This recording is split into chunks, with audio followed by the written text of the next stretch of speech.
to the conversation. It sure does. Hey, we're back. Hey, Doris, do we have you online? Yes, you have me online. I'm sorry. People kept texting me to talk to me. I said, no, you have to call the show. You can't talk to me personally on my phone. I apologize for that. Well, thank you. I did get the intro, though. Thank you. You are most welcome. Glad you heard that. You certainly deserve it. Well, first of all, welcome, or can I say bienvenido a nuestro programa. That was perfect. That's amazing. Great job.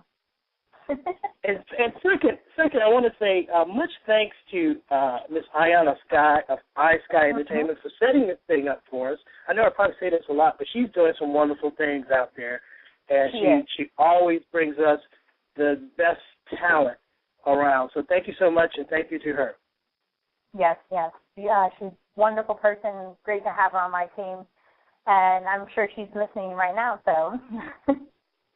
Yeah, shout out to Ayana. Hey, listen, when did you first fall in love with acting? I know it's a traditional question, but in this case, I think it's appropriate with your background. Well, I actually fell in love with acting from a very young age.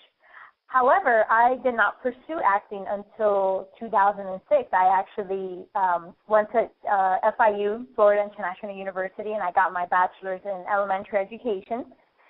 And it wasn't until I moved up to Atlanta that I got the opportunity to pursue my career as an actress professionally.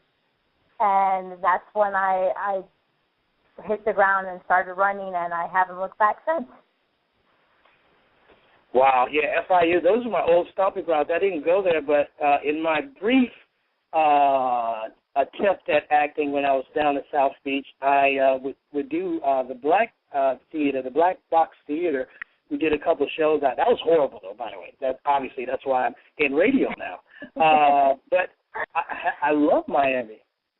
It's a beautiful, beautiful city, and if you have great family and friends over there, then it tends to be even more of a special place.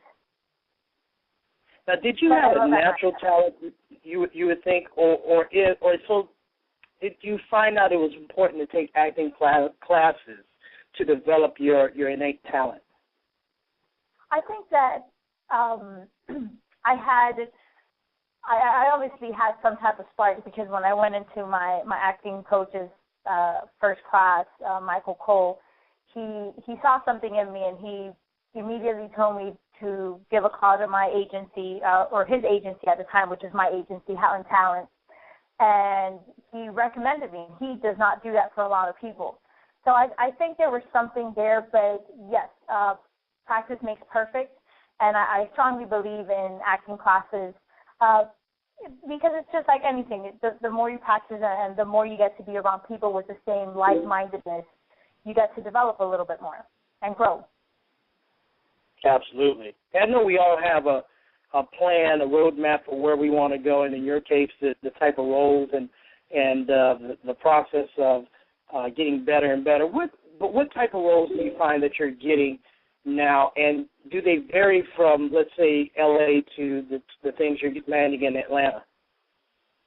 Well, believe it or not, the roles are starting to be relatively the same. I'm seeing a lot more roles as a woman, a police officer, or a lawyer, a woman in power and a woman of strength, which I completely love.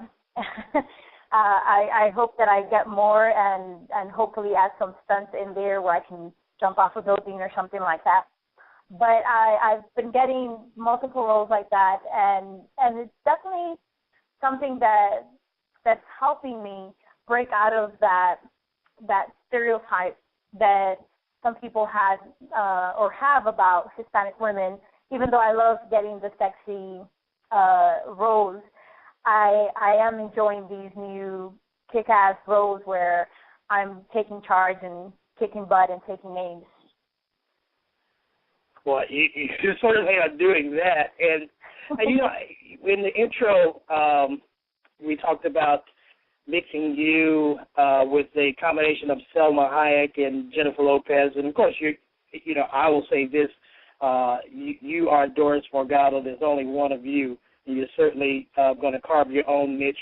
But I'm sure there's a sense of pride knowing that these women have set a very great standard in the industry where Latin American women are accepted as, just as powerful, just as commanding for all-star, A-star roles. And has that, are any of those your idols or people that you look up to or follow?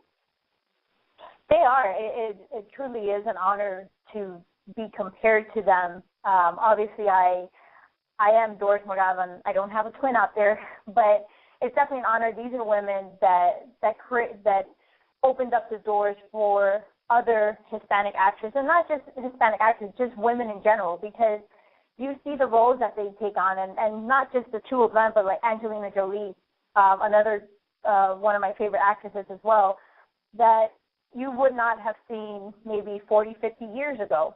And you see the roles that they're taking. They're taking these roles that you would predominantly see men doing, and no one's questioning them. They're looking at these movies, and they're not saying, "Oh, well, that couldn't really happen," or "They couldn't really do that." They're feeding into what the media is putting out there, because they're demanding this audience to look at them in a different way. And I know I'm going to have very big shoes to fill, because I want to get to where they're at, but I have the drive and I have the passion for it, and I know it's just a matter of time before I'm there, sitting around with them, talking to them about how I used to look up to them, and now I'm sharing that with them.